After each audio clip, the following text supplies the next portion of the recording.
Various photos of previous White Cane walks.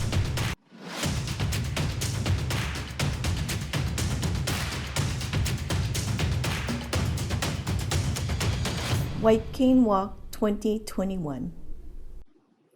Hi, my name is Leah Diaz. Female wearing I'm the a administrator green here at sweater and Ho'opono. pink scarf sitting outside. October with the is National courtyard in the Disability background. Employment Awareness Month. And for many, many years at Ho'opono, we use this month to celebrate the white cane. So we're here to celebrate White Cane Awareness Day, as well as to celebrate the many successes of our students, supported by our staff, as well as our consumers who are working and the employers in the community who we partner with. Again, thank you so much for joining us. And next, let's hear from my former boss, the administrator of Ho'opono for many years, and a friend to all, Dave Evelyn. My name is Dave Older Evelyn, male with white hair and and I beard was the in a t-shirt sitting in administrator at front of a Ho'opono white from fence. 1994 through no, I'm even wrong on that. From 1994 through the end of 2009. Well, in 1994, the first year there, I recall that the social group worker, Sylvia Mitsui, and took some students downtown walking along Bishop Street. And then in 95, I remember Leonora Ching was the OT. They took a walk through Chinatown. So that's the earliest record. Before I went to Ho'opono, I ran into a group once in 1992 walking downtown. People mainly, I think they were from give and take class. Well, I had read at some point or been told that it was, I believe, connected to something like Walk for Sight with Lions Clubs and maybe March of Dimes. And shirts I know that White people Cane from Safety Day signs. ACB Hawaii or HAB Hawaii were active with that, like Philo 2 and Warren Toyama. And I recall seeing a photo up at the agency once with all that history. I imagine Ho'opono staff were involved too, but that's what I know about the time before I got there in 94. Well, as I said, there were informal walks that had started that were there the first couple years I was there, but nothing on a bigger scale. So in 1996 and 1997, we had some fatalities with some of our consumers, at least two.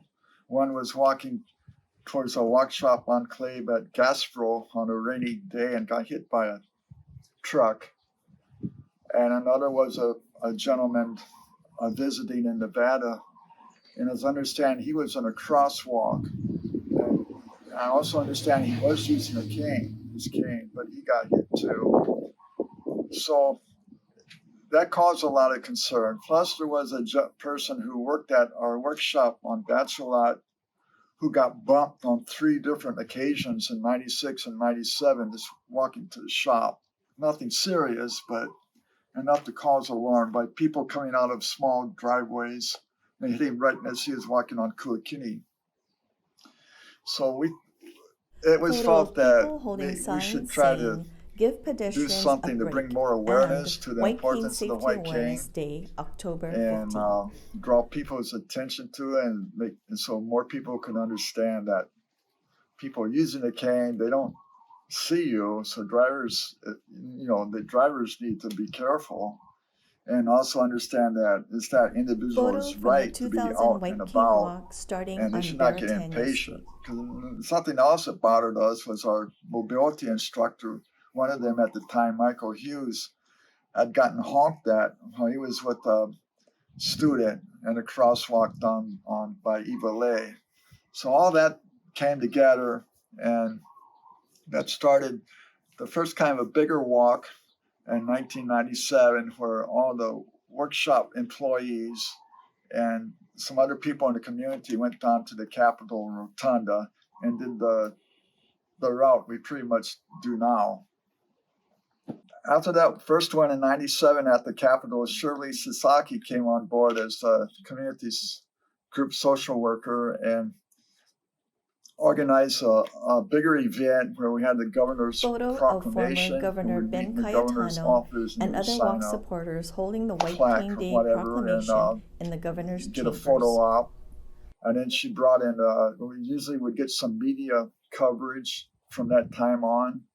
And we would set up for people in the community to be leaders of the walk. So over the years, we had Vicky Cayetano, the first lady, and Governor Linda Lingo, and lots of other politicians. And we had some local celebrities too, although I can't Photo think of their of name John Koki, Dave offhand, Eatlin, but and we Carol had some. Kai from a So previous the walk walk in grew front of to, Iolani within a Palace. couple of years, it grew to around 200, 250 people showing up each year. And we started giving walkers T-shirts. And I believe one of the first T-shirts, the design was done by Corky Trinidad, who was a Photo of cartoonist Corky at the Trinidad, Honolulu News former Star cartoonist for the Advertiser. Star Bulletin. And one year, I think around 99 or 2000, we actually had 500 posters made up to put on all the city buses. So the posters stay on a bus for a couple of months promoting that October 15th is National White Cane Awareness Day. And they did that for us. We had to pay for the posters, but the bus let us put them there for free, which helped. And another thing that started to draw out people was someone came up with the idea of having refreshments and hot dogs after the walk. So the Lions clubs initially, for many years, paid for the refreshments, and then we would make the hot dogs there at the facility and where the workshop is. And Jeremy told me, and a lot of people would go down there and cook each white cane Day morning, Photo making of hundreds walkers of at hot dogs Iolani and putting Palace them in the standing buns and in stuff. line It for was kind of fun. refreshments. And so that's up to today's time. I mean, the walk happened every year up to the pandemic. That kind of put a temporary stall to it, but it will continue on because there's so many people in the community that look forward to that event. The local chapters of the National Federation of the Blind and American Council of the Blind help the White Cane Day event grow and become a big event for people in the community. And also all the Photo of other help walkers those being groups dropped have off given by a us over the chartered years. bus I also on want to mention that Baratania after Street. Shirley left as community group social worker, John Koki took over that job too, and he had a big role in helping to sustain the walk. And then along came Gavin Abbey, who has continued who has continued that tradition to this day. And this would be the 25th walk in a row if we could have it. But Photo of so blind it's students carried and on. teachers sitting around a It's tree good after thing. one of the I walks. also want to add something. Another impetus to start the walk up again was after the gentleman got hit on the crosswalk and died in Nevada. His ex-wife called me and said to make sure that you're teaching your students how to use the cane and the importance of using that cane wherever they go. So that really struck a chord because I had known this man for many, many years because he had worked at Maka'ala for decades, and I must have known him for 30 years or more. So anyway, those two incidents played a huge role in trying to make the walk into something that would garner more publicity and make more people aware. One other note is Hawaii, at least when I was working, had like about the highest pedestrian fatality count in the country. So this White Cane Awareness Walk not only helps draw attention to people who are blind or visually challenged, but it also hopefully helps motorists remember pedestrians have the right of way, no matter who they are, to be out and about in the community, and we just have to be more careful as drivers. I Well, I just want to close on a note and say hello to everybody. I miss working with everyone and meeting with with consumers and students and everybody out there. Um, if you're in the neighborhood, just drop on by. We're in the Huimanu. So long. Have a good day. Bye. We miss you too, Big Dave. Thanks so much for sharing with us about the history of the White Cane Day. And thank you so much for your transformative leadership for so many years. Now, let's switch gears and hear from our excellent cane travel instructor, Shelford Kantan, who'll talk all about the white cane. Hi, A my name is blind Shell. I'm male the with travel a shaved instructor here at head, Ho'opono. wearing a white Today I'm and going to gray give you guys aloha some shirt pointers and on sunglasses, holding how his to use a white cane, talk about different types of cane, and what I do when I issue out canes to my students. Okay, so what I want to talk about first is my cane that I use every single day of my life, every day that helps me to get around. I use a long straight cane, the rigid cane. Reason I choose this is because I get great tactile feedback, great sound feedback, and I feel a lot more efficient when I travel around. Okay, and then when I do travel, I travel with a 7-piece NFB folding cane. Easy to store in my backpack, easy to bust out if I need it on the airplanes and stuff. So I don't have to reach down by the fuselage to pull my cane out every time I want to go to the restroom. But there's also this other cane that some people prefer using, and it's this telescoping cane. So what this one does is basically, it's like a telescope, yeah? It basically pushes in and out, and you can just collapse it, and it does take up less space. It's not as bulky when trying to store it in a backpack and stuff. For me personally, I don't use this one too much because I do some hard traveling out there, and I find that it collapses pretty easy. If I do have to use a cane that does collapse, I'll use the folding one. A lot of people talk about the reason why they prefer having the folding cane or the telescoping cane is for convenience, and that's fine. You know, when they go into restaurants or get into cars or wherever they feel it's easier. But for me, I take efficiency. I'd pick efficiency over I'd pick efficiency over convenience any day of the week. So that's why I stick with my straight cane. These are just some of the canes that's out there. There's a lot of different types of cane, different materials. There's aluminum folding canes. There's graphite folding ones. There's also different tips for your canes. I know a lot of them have round balls, marshmallow tips. But what we use here with the students is we use these metal tips. Kind of looks like the bottom of a table or a chair. And so we use these tips because it gives great sound feedback, great tactile feedback as well.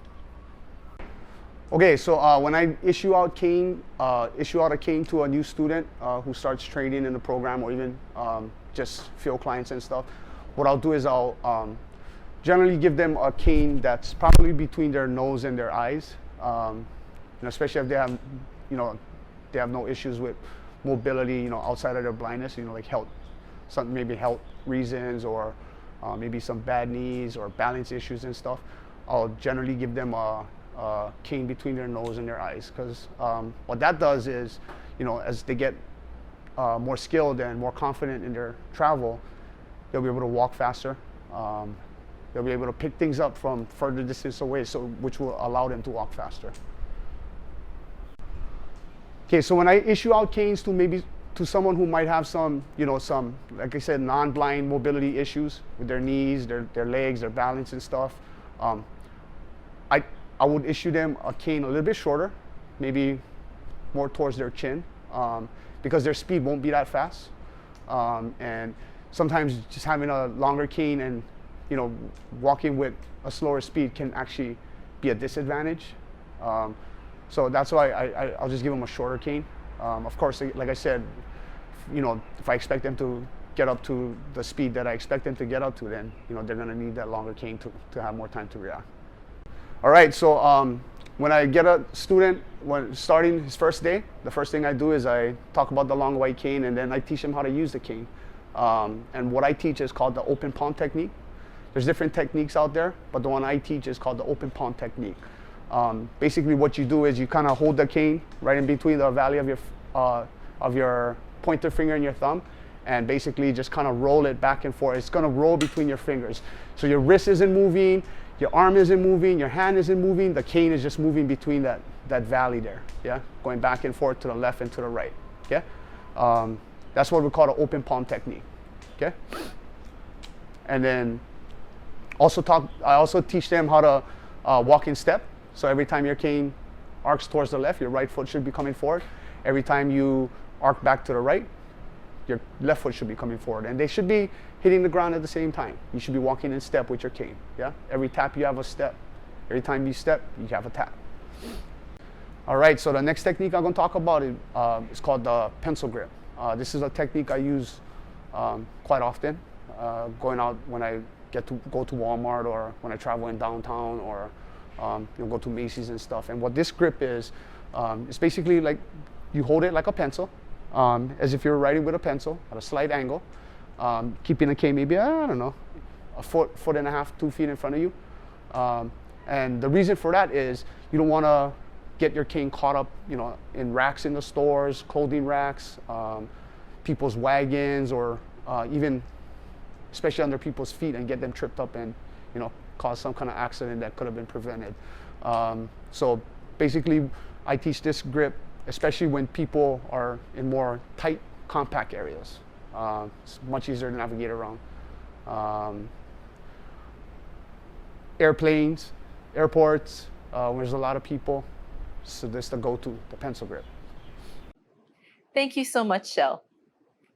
Now let's hear from Anastasia, who's the parent of a blind child.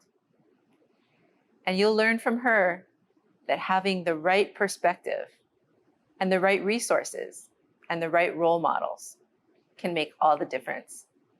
Hi, A woman I'm wearing a dark Anastasia. blue top standing in the shade under a tree My daughter Eliana at Thomas is Square completely Park blind. on a She windy is day. 8 years old. She's a third grader at Waikiki Elementary. Okay. I found out, actually in utero, I found out there was something going on in the midline section of her brain. But it looked so minor on the ultrasound, so I didn't really think anything of it. And so it wasn't really confirmed until after A she young was blind born, girl in a and white they dress took with an MRI, watermelon print and independently the eye walks doctor on the came in and sidewalk using her white cane, heading towards the took setting pictures sun. of her optic nerves, and that's where they saw that her optic nerves were underdeveloped. But he said, like whatever vision she had, she could still develop within the first year. So every time we would go in, he would just keep calling her low vision, even though I thought I didn't see any reaction to light at all. I didn't see anything. And I just wanted him to stay blind. And that was it. So I could accept it and move on and just deal with, well, if she's blind, what do I do next? But he kept saying, she's low vision and just keep hoping for a year. And it didn't make any sense to me. But I felt, I just didn't see any reaction to light perception or anything. And I threw myself into researching everything about blindness. And if this is the life that she's going to have, what do I need to do? How do I prepare her for it? And I researched, got myself into every organization I could get in, and with different parent groups, met a whole bunch of blind adults that could mentor me and tell me how they live their life, so that I would understand what my daughter would go through when she was older. So I started really young. So Eliana had a cane in her hand before she could even walk. I got the smallest cane possible, and she didn't start walking until she was 2. But even when she was sitting there, she would have a cane just to feel anything that was around her. And it took a long time. She wasn't really into it in the beginning. By the time she started preschool at 3 years old, then she was constantly using it every day during school, trying to get around the classroom and navigating, different areas of the school. And she just got really used to it. And it had already been so much a part of her life by then that I think it was just secondhand nature to her. And it was really good for her. Like she would talk about, her teacher would talk about everything she can hear with the cane and notice everything, that the cane would let her give her information about. So she was just really used to it by then. I think the best thing I did was really getting in touch with other parents who have been through this journey already, and really throwing myself into different organizations like the National Federation of the Blind and learning about the educational issues that we might face later on, learning the best path, learning what I should want out of an IEP, and how to best prepare my child, following the footsteps of other parents that have been through this journey themselves. And also within the organization, meeting a lot of adults who are blind and having them as mentors, even just for me to be able to ask simple things like, how do you use a public restroom, or how do you navigate around an airport, and just trying to understand this life in a way that I've never thought about, but I have to think ahead for my daughter and Photo figure of a out- blind girl with her figure out family in front of their that house. I have questions about. So I think that was the best thing that I did early on. Thank you, Anastasia, for sharing your unique perspective as the parent of a young blind girl. Eliana is really going places. Now, I'd like to introduce one of our VR counselors, Shayla Shibata. She's going to tell you about Robbie. High school can be difficult for any student, but sometimes as a blind student, you face additional challenges. Let's hear more from Shayla and from Robbie, who will tell you about his experiences as a cane user in high school, and also how he is really progressing well in life so far.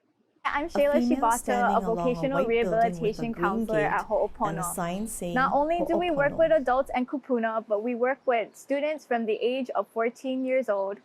Check out our next speaker, Robbie, as he shares about his experiences of being a blind high school student. Hi, A my name young is Robbie male wearing Crouch. I'm a gray senior at t-shirt Roosevelt High and School. disposable mask, holding his white cane How were in the your shade at a personal park. experiences in school growing up as a blind student? So in middle school, being visually impaired was really hard for me because, at that age, kids don't really In understand the as much background, a as, blind they teenager would if they're travels with his in white cane high along school a or busy even middle street. school for that matter. But it was very hard because people would make fun of me or do the thing or do the how many fingers am I holding up, or can you see me from over here and stuff. They'd really test the limits of what my vision was, and to some degree, I guess like people wanted to learn, but then other people did it just to harass and bully me as well. Has the white cane been beneficial to you in high school, even though you might feel uncomfortable to use it? So using the cane now in high school is, I don't use it when I'm going to class between classes, but if I need it and I know like we're going on a field trip or we're going somewhere where I haven't gone before, I'll definitely use it or at least have it just in case I need to know what's in front of me, or to just have that reassurance and have that safety to be able to just keep me safe and make sure that I don't have to rely on someone else that may or may not be that reliable. Ho'opono's summer program has led to part-time employment while in high school. How's that going? For me, that led to them hiring me as a Ho'okipa ambassador, which is basically the front of house that handles or interacts with the guests directly and helping them with their issues or their concerns or their questions. And it really has taught me to open up a little bit more. But I would definitely like to open up more than just, at work and kind of just go around in public and do it more. But at the current state right now, I don't mind doing it at work, and it's actually really fun getting to hear everyone's stories that they want to tell you, or being able to answer those questions, and knowing that you helped someone, even if it was just like answering one simple question. Any advice for a blind student that may not want to use a cane at school? I think personally the best advice that I can give is just to try to A blind ignore the teenager people that are stands making at fun an of you and unlighted educate the crosswalk, people that raising want his to cane in the air before crossing the want to street. learn and that want to understand and maybe help you out in the future, because that's I guess what I've experienced too, is that the people that really care, they'll stick with you no matter what, but the people that are just trying to get a laugh or a joke or whatever out of you, that won't it shouldn't it does affect you, but it shouldn't affect you long term. Thanks, Robbie. We're looking forward to seeing where you will be in the years to come. And we're here to support you all the way. Now let's take a look at a kupuna who, after a full career, lost his vision later in life. Let's hear from Bob Nakasone. An Hi, older I'm male Bob with short Nakasone, gray hair, wearing a and bright orange shirt I and sunglasses, am one of the sits old on guys his lanai at overlooking downtown Wapona, Honolulu and the and then Pacific Ocean in the backdrop. have glaucoma, and glaucoma's about maybe 3.5 years ago. I could no longer drive, and then my eyes started getting worse, and then to a point where I'm now considered legally blind, and I'm sort of anticipating that my eyes will get worse as I grow older, because they said you'll never get better. And I trying to go to Ho'opono to learn some blind skills. Unfortunately, the coronavirus came in, and never got a chance to do a sort of an in-person type training that we had. So, and we've been doing some virtual training. I've been doing this for about a year and a half now. As far as using a cane, at my age, I don't feel embarrassed. There's a lot of guys my age who walk around with cane, either for balance or maybe A eyesight. blind man walks on the In street my with his white case, cane shorelining the grass to his left, well, I had a back helping surgery, him so I had to maintain use his course. cane to recover my walking. But after that, I started to use the cane because my eyesight was going worse. So, and older people, a lot of them carry canes anyway. The only difference is when I got this long white cane, it's obviously you have the long white cane because of you're blind or you cannot see properly. And I was told to use it every time I leave the A house, blind man walks which I did. downhill towards the camera on the And then street, I sort of maintaining his path along got the used to curb. using it. And I take a walk every morning, about 45 minutes, and I use the cane walking up the hill here. And so I've been doing that for about a year. Well, the white cane is real good because it gives me mobility. I feel like I can go almost anywhere. I catch the bus, and A then blind of man course walks uphill, I avoiding have to two tell the bus trash driver bins I'm with going to his get off white and stuff cane. like that. But I can, using a cane, I can navigate, and usually when I know where I'm going, I have no problem. Okay? And then I can find the curve. I can find the places that are not even. And as I take morning walks, there's no sidewalks where I take a walk, and then, but I have to check the side of the road. There's grass or the driveway and all that sort of stuff. So it's very helpful. I take the cane wherever I go. Thanks, Bob. We really enjoyed seeing how the white cane has provided you with the independence to keep on traveling down your road. So the white cane is not only a symbol of independence, but it also provides tremendous confidence. Confidence to reach your goals, including maybe higher education and employment. Here's Maylene Galicinao, Ho'opono's employment specialist, to tell us more about our Employee and Employer of the Year. A female wearing a Hi, white my name is blouse Maylene stands in the Galicinao, Ho'opono Employment courtyard. Specialist for Ho'opono. October is National Disability Employment Awareness Month, and we at Ho'opono would like to congratulate and honor our Employee and Employer of the Year for 2021. Here's John Samara, who will introduce our Employee of the Year.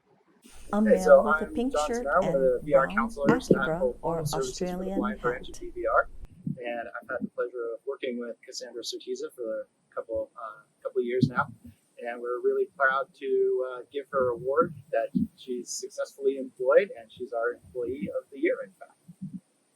A male wearing a green shirt, Akibra, and black mask is presenting a plaque and pink, green, white orchid lei to a blind female. So this is your lei. Thank you. And the plaque says, "Congratulations, Cassandra Sotiza, on being selected as the Ho'opono Services for the Blind Employee of the Year 2021. We salute your hard work and successful employment, which exemplifies our vision. Blindness is not a barrier to success." Appreciate it. Thank you. A blind Congratulations, Cassandra, on receiving this award. How has the white cane helped you towards independence and gaining meaningful employment? Sitting in a chair. It really helped a lot because I didn't need to explain to employers that I'm blind. As soon as I go to all the interviews, I always bring my cane and I always try to highlight the contributions that I could do. I don't focus on the blindness. I don't focus on the accommodations. So that's what they're going to focus on, the highlights. But sometimes it didn't work out because they noticed that I was blind in some occasions, but those are all learning lessons for me. So, but the cane is very, very helpful, not just, to show people that you're comfortable with your blindness, but it's also for you to navigate a busy street and to show the public that you can go from point A to point B by yourself independently. My name is Andy Herview. I'm a supervisor with the VRE program for VBA. And this presentation that I just was witness to Cassandra Sotiza is very well deserved. From the time that Cassandra interviewed with us, she presented herself with great confidence in her abilities to be able to do the job that she applied for. And since being with us several months now, she has more than proven that she can do the job. She's going to be one of our superstars. There's a lot to learn in this position. We have almost 2,000 active cases of veterans who have applied to find suitable employment, and these are folks with disabilities. And every day I get to hear her on the phone, interact with our veterans. She does an outstanding job. So we're very grateful, Cassandra, that you're with us, and I know that she'll continue to do a great job for VBA. Pictured from left to right is Andy Herview, Supervisory VRC Honolulu VA Regional Office, John Zamara, Ho'opono Vocational Rehabilitation Counselor, DVR Participant and Ho'opono Employee of the Year, Cassandra Certeza, and Sergio Chow, Director, Honolulu VA Regional Office. Congratulations, Cassandra, for reaching your employment goal. Now, here's Josie Damo-Kawili, who will introduce our Employer of the Year, 7-Eleven Hawaii. A female Hi, my wearing name a is pink Josie and purple top Damo-Alkuili. and I'm a black vocational cardigan rehabilitation standing in front of a counselor at white Ho'opono. concrete wall. An integral part of a participant's vocational rehabilitation success is working together with employers.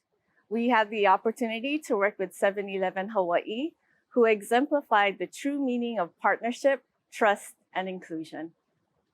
Photo of On two behalf females of Division presenting of a plaque Vocational to a male and two Rehabilitation, females, congratulations all wearing to leis. 7-Eleven Hawaii on being selected as the Ho'opono Services for the Blind Employer of the Year for 2021.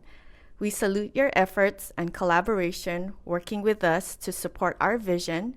Blindness is not a barrier to success.